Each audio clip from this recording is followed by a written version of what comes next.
can I just start by introducing Rebecca? And I've never met this beautiful young lady, but when I read her CV and bits that I find on the web and what have you, Rebecca, you are a remarkable lady. So I don't know what they're paying you tonight, but you're worth more money, mate. Rebecca is a Rotarian with the Rotary E-Club of Silicon Valley. She was charter president of this new online Rotary Club, and certainly her key thing is social impact networking. She's the foundation chair of Roller Oceania, is a member of the Rotary Club of International Strategic Planning Committee, and some of her previous jobs, she was chair of Rotaract Australia, DRR Rotary District 9675, and that's one question you can answer because I still couldn't find out what DRR was, Rebecca. And she's also been president of the Sydney City Rotaract. So this lady has been around Rotary for a long time, and I'm certainly looking forward to her talk tonight. So Rebecca, welcome on behalf of those gathered. Thank you so much, Chairman Cole. And thank you as well, District Governor Michael, for the invitation to present tonight. I do have a PowerPoint, so I will pop that up. Oh, actually, I can't. It says host is disabled attendee screen sharing. And if I can't access it, it's not a problem. We should be able to fix that. Hang on a second. Michael loves playing with this, Rebecca.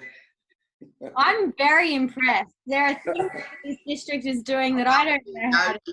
You should be right down. I respect some objections, and I've got an important message. All right, looks okay now. I just need to get to the right screen. Okay, just give me a moment.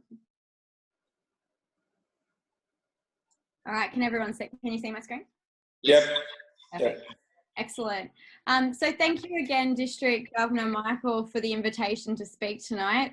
I had been invited to speak at the district conference in Mackay next month, but obviously, as circumstance would have it, that's unable to happen this year, but I'm pleased to talk about a different topic instead, which is around service during social distancing. Cole did a lovely introduction for me, which covers off some of the key points in my Rotary career, so to speak. My journey actually did start as an NYSF student back in the day. I attended NYSF in 2008, and prior to that had no awareness of Rotary. So that decision to attend science camp certainly changed my life. And to answer Cole's question, DRR, I think someone might have answered it in the chat, but DRR is the District Rotaract Representative, which is essentially the equivalent at a Rotaract level of the District Governor. So the person who looks after and supports the Rotaract clubs within the district, and also represents the district on the Rotaract Australia Council as well. So it's something that presidents may aspire to. It's an excellent opportunity in terms of a learning and development perspective. And I guess I'd just tie off by saying a lot of times people ask, why does Rotaract need to exist? That is a question that comes up sometimes. Why can't Rotaract just be part of Rotary? But I think that the leadership opportunities that I've had within Rotaract is something that I actually wouldn't have had at the age that I've had them had I been involved in Rotary. I wouldn't have been a district governor at my age, but I've had that opportunity in Rotaract. So that's just a little bit about me. Now, it's great to see so many people here. I think we're in transition at the moment, shifting from, I guess, disappointment, and we are grieving, the loss of certain things, but we're now shifting into determination of what can we do, and that solutions-focused mindset. And I think Cole tied it off quite nicely in his toast as well, that overall in Australia, we're actually pretty lucky. If we do look at what's happening in other countries, the effects so far have been quite devastating, or more devastating. So there's a good opportunity for us to look at, all right, well, given that we're in this situation, what is it that we can make of this? So what I want to cover tonight, I was asked to specifically talk about service. So I understand the district has done a great job in and around supporting clubs to get onto Zoom and continue to connect and continue to meet. And there's obviously some great resources there as well. What I'm going to cover is I'll touch on a bit of fundraising. So what do we do now that we can't fundraise and run our barbecues, and perhaps the traditional fundraising projects that we may have done in the past. I'll talk about social projects, and I mean that in the context of social connection. And then we'll talk about a little bit about awareness campaigns, club and self-development, partnerships, and then we'll start to look at what some potential next steps could look like. I haven't pulled together a reference list at this stage, but I will pull together a reference list that I'll insert into this presentation when I share it with Michael, so that he can share that with both the attendees who are here tonight and also those who haven't been able to tune in live. So from a fundraising perspective, this is something that I know has been raised with a number of Rotary clubs at the moment. You know, there's concerns around money and, you know, how we're actually going to get money in the door to actually be able to continue to do our projects. And we've had a great history in terms of fundraising ourselves in the past, and this is essentially a good opportunity for us to start looking at where might there be other buckets of money that we can't generate ourselves. So one of the grants is obviously a big part of that. Michael touched on the district grants and the global grants that are currently, well, the district grants currently being open for application. It sounds like the district has a strong history around Rotary International Global grants as well, which is fantastic. I appreciate some clubs are probably quite familiar from a global grants perspective, while others it's not necessarily an area that they've dabbled in the past. And what COVID provides us is the time and the space to do things that we haven't done before. Sometimes we look at the global grant system and think that it's too complicated and it's hard to get our head around. At the moment, we don't have a choice to do something else. So now's the time to actually spend to learn about global grants, so that when we are in a situation when we can start to fundraise again, we actually understand how we can capitalize on some of that funding and multiply that funding through the RI grants program as well. And it sounds like you've got some great district support that you can engage on that level as well. Now, outside of Rotary, government actually has I'll say a lot of money available relatively, be that local government grants, state government grants. There's about to be COVID-19 specific grants.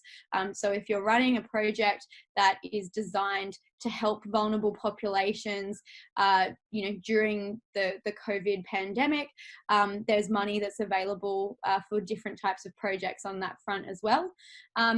There is a platform called, I want to say Grants, it's called Grants Guru. I just don't know, I'm not sure whether it's publicly available or not, but I'll check that out for you. It's basically a portal that captures all grants that are available. So you can Google or search to say, you know, you're doing a project in the space of supporting people with a disability, what grants are available for projects that support that demographic. So let's put that as a question on hold, and I'll double check the reference to that portal. I recently transitioned from the healthcare industry to local government, and I've been amazed at how much money actually is available at a local government level that I just didn't have the awareness existed. And I think it's easy, we all live in our own little bubbles at different points in time. So local government's a big area to explore, and my workplace actually just ran a webinar on writing of grants, which is publicly available on YouTube. It goes for just over an hour, and it's not specific to our local government. It's just writing grants applications in general. So I'll circulate that link as well, because it might actually also be a good resource on how to tailor your applications, particularly for organisations outside of Rotary as well. Now, something else to consider is I have seen a few competitions that are still running online as well. So things like, you know, and it's not necessarily going to be, you know, big money spinners in the same way that some of our other club fundraisers are, but, you know, competitions that actually can bring people together as well. So I saw, for example, a competition it was a kids colouring in Easter competition that was being circulated digitally, so that the kids had to design an Easter egg, and it was all Rotary branded. Actually, it was a Rotary competition, and so yeah, they had a blank thing of an Easter egg and said, kids, like, you know, enter in the draw to win. I think they were giving away, I'm not sure if they were giving away chocolate or what the prize was. I wasn't focused on the prize.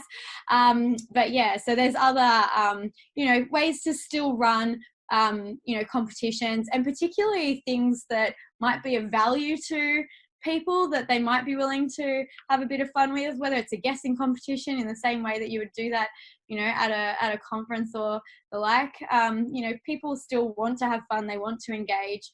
You know, win a roll of toilet paper is one that I think could also be popular for people. So yeah, there's different ways to also then engage people on that level as well.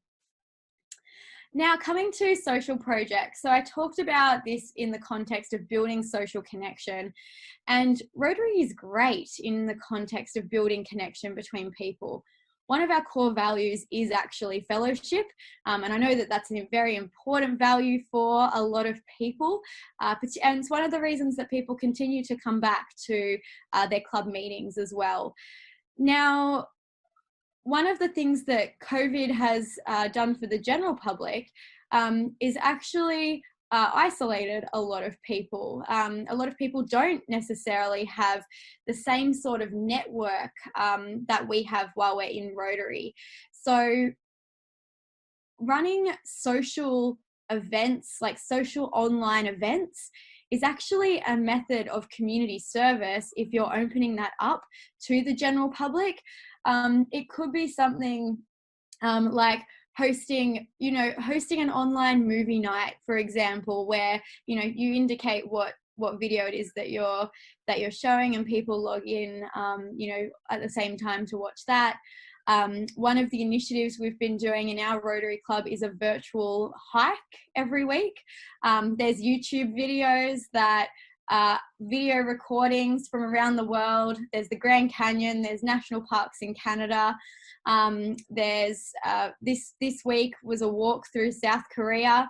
And I think it might sound a bit silly, or it might sound a bit simple, but I think it's about not undervaluing the power of connection during this time. When people, and some of it might even be the promotion of how to run these sorts of events as well.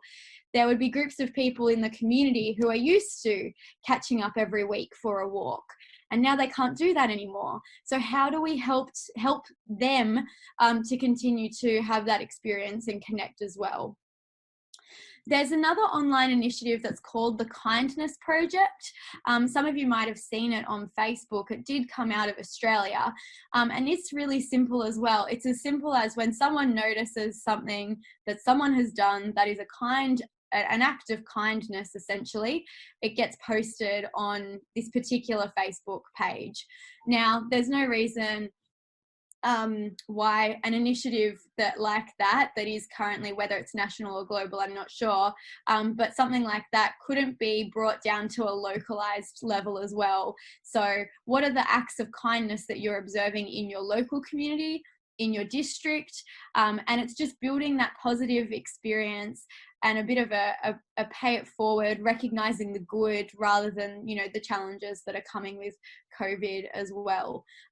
So yeah, again, not underestimating, you know, mental health and inspiration and just that feeling of connection with other humans.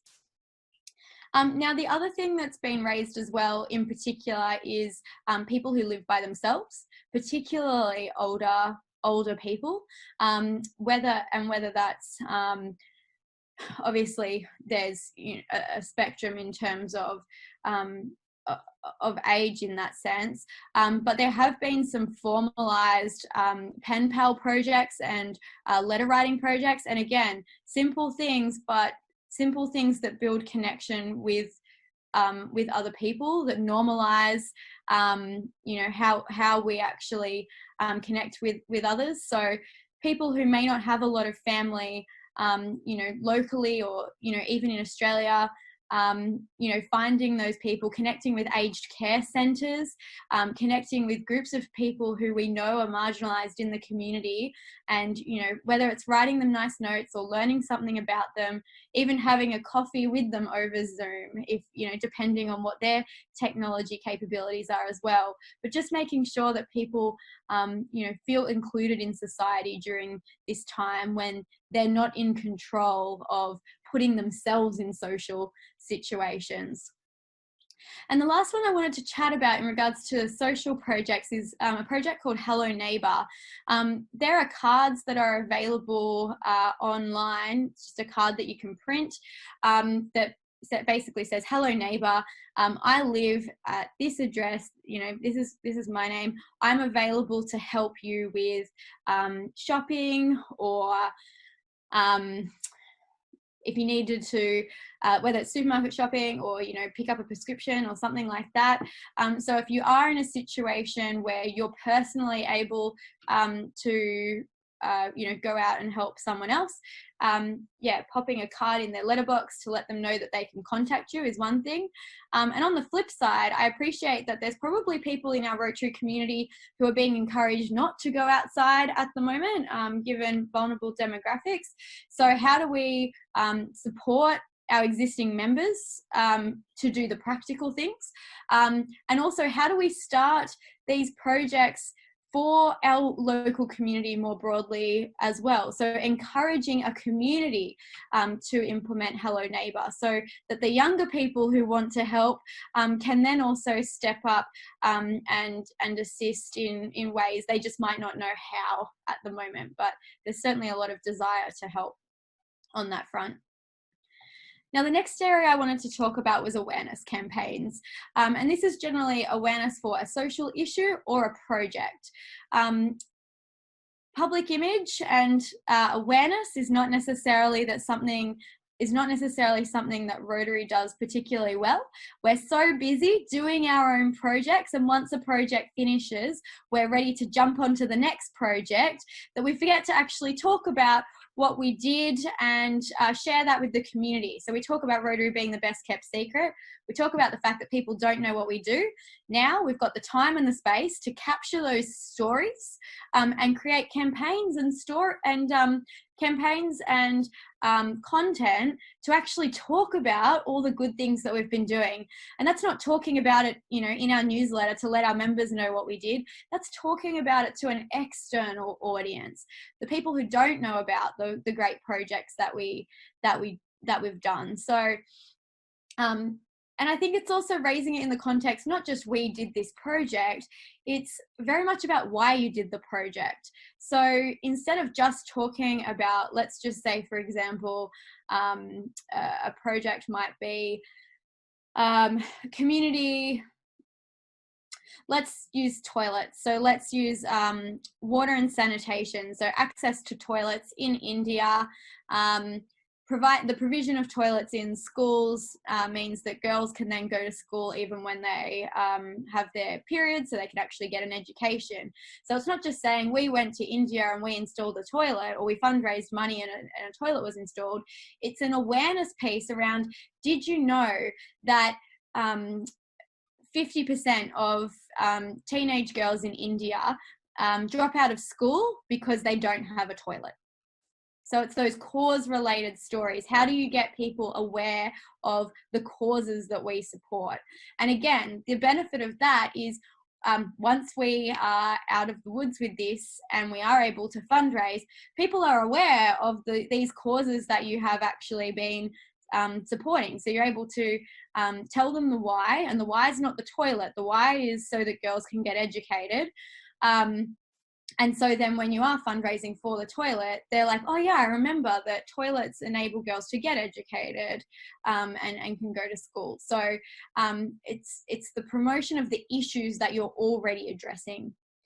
Now, there's been a few great social media campaigns as well. Our Rotary International President-elect, Holger has joined. Holger's on Instagram now, and he's also on Facebook. But one of the things that he has done, and the Rotary International presidents or past presidents are doing at the moment, is a hand washing challenge. So they're being filmed washing their hands for 20 seconds and chatting to chatting to the audience as they do it. And they go, "Thanks very much for the nomination, Mark Maloney. I'm now going to nominate Barry Rassin." So it's like it's an awareness campaign about hand washing. It's also getting the word of Rotary out there. It's a little bit of fun, and it passes on a good health message as well. So that's another initiative that's been happening. Shop Local is a good awareness campaign at the moment. I'm sure for those communities who've already been devastated by natural disasters, be it bushfires, flooding and the like, would already be very familiar with Shop Local. But again, how can you create a bit more awareness, a specific campaign, and just encouraging people to remember what shopping local, again, the benefits of shopping local. It's not just about spending a little bit more from, to buy from someone local. It's that you're supporting their livelihood. They're having challenges during business at the moment anyway. Let's support our local communities and come together. And the other thing is International Awareness Days. So the United Nations has a list of International Awareness Days. Everything, I think the other day was actually World Health Day. But we have International Women's Day. We have International Day of the Toilet. So if you jump online and look at the United Nations, you'll actually find a list of all of the days and what they are. And again, have a look at what might be of relevance to your club, or even, things that are of relevance to Rotary, and look at how, those issues can be promoted. Often those campaigns will already have pre-existing content for you as well. So I was like, oh, World Health Day is tomorrow. Let me have a look. And I went to the World Health Day website. They already had a little Facebook post that I could just copy and paste. And and it was all about, this year's the year of nurses and midwives. So they already had pictures about nurses and midwives. And there was about 5 to choose from. So I picked one and popped that on our Rotary Club Facebook page. Super simple, but again, just showing that we're globally aware, and that we're again promoting these elements as well. And then another awareness campaign that we have is something simple like End Polio Now, and paint your pinky purple, and all of those sorts of things. So again, it's about how can we promote this through online initiatives. Now, if awareness campaigns is a little bit overwhelming, not sure where to start, Rotaractors will hate me for it, but Rotaractors generally are good at social media, and there are people who are good at this in Rotary. And so rather than feeling, overwhelmed that it's not something that you know how to do, your job isn't necessarily to do this stuff, it's to find the people who can do it and find the people who can help you. So yeah, again, this is a good time to learn a new skill, or work out how you can collaborate with someone who does have the skills. The other consideration is every club doesn't have to generate things themselves. So if you've got a cluster of clubs and there is a club that's really good at social media, for these sorts of awareness campaigns, can you actually share content across each other as well? Now, moving on to club and self-development. So I've spoken a little bit about time and space. And again, usually we're so busy in our lives that we're so forward-focused, and we're like, oh, it would be nice to fix up our club website, but we don't have time because we're just focusing on doing this project and then doing the next project. we have been given the gift of time and space, whether we want it or not. We've been given the gift of time and space. So how do we actually use that to build up our club infrastructure, build up our club's public image, so that we're in a really healthy position come the time when we can start to recruit for new members again? Like I said, whether it's that club website that hasn't been done, or setting up those social media channels, or, you know, perhaps it's capturing the content of all the projects that you've done in the past, or a members handbook, or maybe you've got a members handbook but it hasn't been updated for 10 years. So how do you lift up all of the, you know, all of these DIY projects that have been put off because they're not sexy, they're not necessarily as fun. You're not going to feel as rewarded as some of the hands-on community stuff, but they're things that are really important, that when new members come in, that makes them feel good about being part of your club as well. Now, in regards to personal and professional skill sharing, so many Rotarians have incredible professional skills that people can learn from. I am involved in RILA Oceania, and one of the presentations that we're about to launch for our Rilarians, which is very timely under the conditions, is a presentation specifically on understanding your relationship with money, and essentially wealth management. And we're also offering our Rilarians to have a one-on-one session with a money coach. So how do you look at not just offering your skills in terms of your time and in terms of your you know, your money and your volunteering, but the skills that you have developed as business people? There is so much that people can learn from, and sharing that is community service in itself. Because sharing that and enabling and empowering people to have the skills to then go on and do their, you know, improve their own lives is something that's actually quite invaluable. And so how do you then, you know, maybe it's running a webinar or a workshop, and it could be for the general public. It's not just for, you know, your Rotary Club. So instead of doing a Rotary Club speaker telling you about their job, maybe they actually share those skills and their knowledge with the general public. And then the last point in this respect is individual service. One of the initiatives that we have done in our e-club, so for us, for example, a big focus is the environment. So on an individual level, we have gone, all right, well, how do we improve our own footprints? So rather than doing a big environmental project, we've looked at it at an individual level. And so every month we're like, all right, this month I'm going to use a keep cup rather than using a reusable coffee cup. Now I know keep cups are in trouble at the moment because of COVID. But whatever it is, it might be, all right, this month I'm going to try not to buy plastic bottles. This month I'm going to try not to buy plastic straws. And it's that we have sessions where we then catch up and we're like, all right, how are you going? Everyone's on a different journey. Everyone's got a different challenge, but it's looking at how do we help to improve the world as individuals, rather than, you know, it always having to be some big project.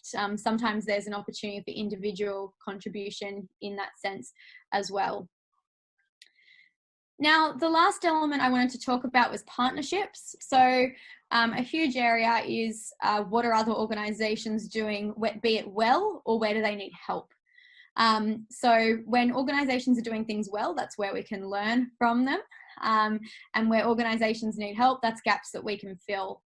Lots of small businesses are struggling at the moment. And so there's a huge opportunity to look at and just contacting small businesses and asking them, how can you help? And it might be doing a flyer drop to say that they're providing takeaway coffee, you know, promoting the fact that they're doing takeaway coffee service.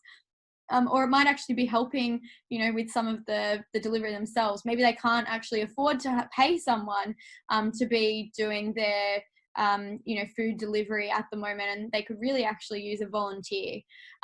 You know, just asking a small business, what problems are you facing? And then, you know, using our problem-solving skills to look at how we can help them.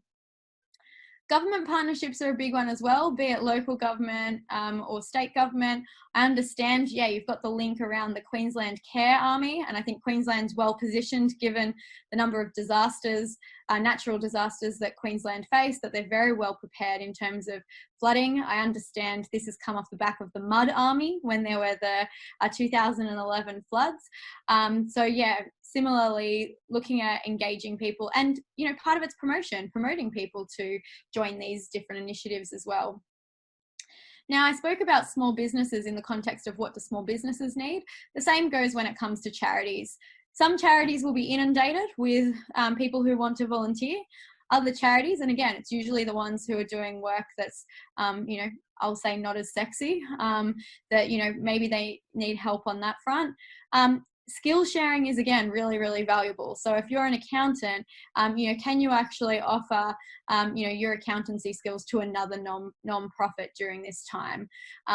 If you're someone who has good tech skills, can you help another non-profit to actually, get their website or online meetings or whatever it is that they need to continue to be viable?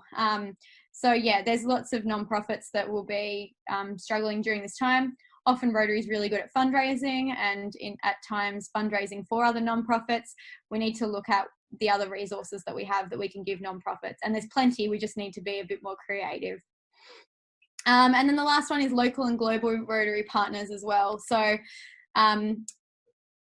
this is a good opportunity for us not to remain geographically bounded. There is a good opportunity for us to connect on causes.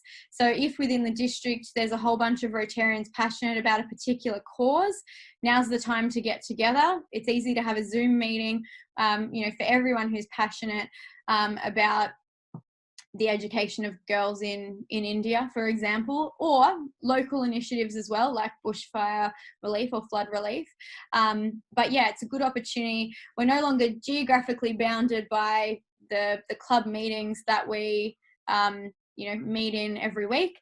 This is an opportunity for us to connect beyond geography.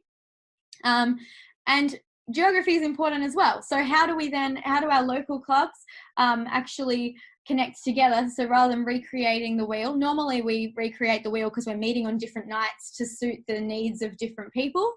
Now that's less important as to whether it's a Monday lunchtime or a Thursday dinner, how do we actually do power in numbers and bring ourselves all together to look at strategically addressing concerns and challenges the local community is facing together?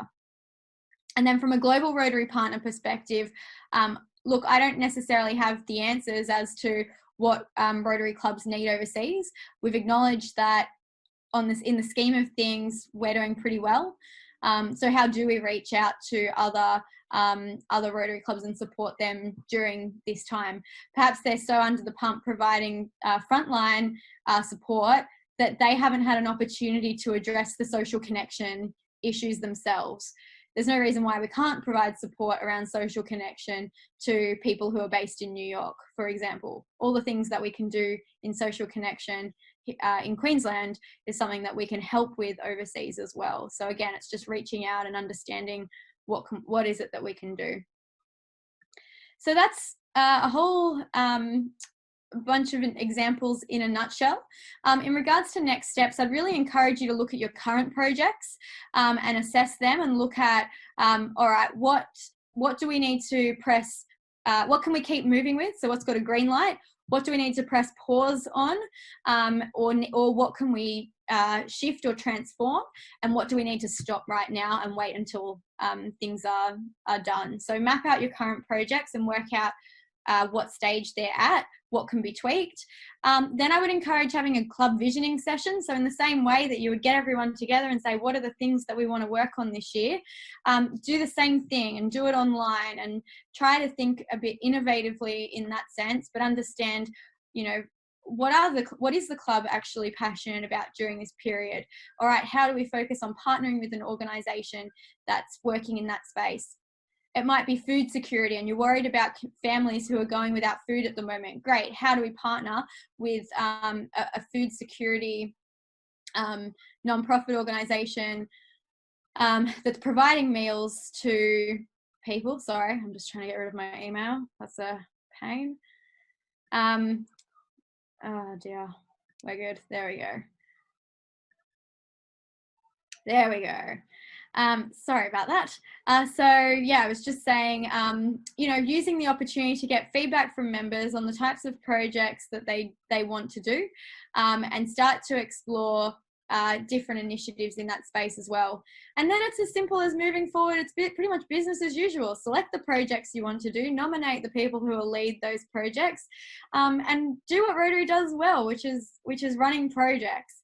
It's just us learning how to run projects in a new environment. For anyone who does want more contact details, here's my email. And if you do want to connect on Facebook, that's probably I'm on all of the social media channels, but Facebook's probably the easiest place to find me and the place that I'm most active. So I hope tonight has given people a few different ideas about how we can continue to do service during this time. And it might not be, you know, it's not better or worse than the service that we do. It's just different, to use a youth exchange expression. So yeah, with that, I understand there might be some questions. I'm very happy to stay and answer those questions as time permits. Righto, we will try and do some questions. Rebecca, thank you very much. You're obviously a lady that wants to go places, and I'd worry if you were at our club, because we'd probably even wake a couple of our old fellas up. There's one of them sitting just above you on my screen. I'm impressed that he's awake after 6:30 tonight, so that's pretty good, Michael. But look, I think, Rebecca, everything you said is right, and I think it's lots of old fellas just need to get off their backsides and move into the modern world. So, but we'll try and take some questions. Does anyone have any questions?